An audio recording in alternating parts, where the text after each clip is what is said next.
அஸ்ஸலாமு அலைக்கும் வரஹ்மத்துல்லாஹி வபரகாத்துஹு. தினமும் ஒரு ஹதீஸ். ரசூலுல்லாஹி ஸல்லல்லாஹு அலைஹி வஸல்லம் அவர்கள் ஒரு முறை லுஹர் தொழ வைத்தார்கள். இரண்டாவது ரக்அத்தில் உட்காராமலேயே எழுந்து விட்டார்கள். மக்களும் அவர்களை பின்பற்றி எழுந்து விட்டார்கள்.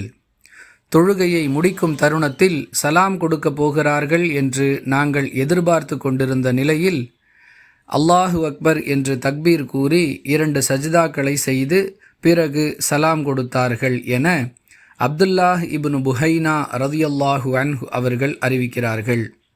நூல் புகாரி, ஹதீஸ் எண் 829.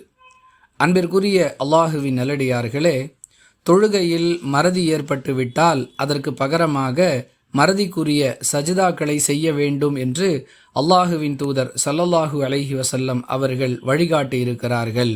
மேலும் தொழுகையில் ஏற்படக்கூடிய 4 வகையான தவறுகளுக்கு மட்டுமே இந்த மறதிக்குரிய சஜிதா எனப்படும் சஜிதா சஹு பொருந்தும் என்றும் கூறியிருக்கிறார்கள்.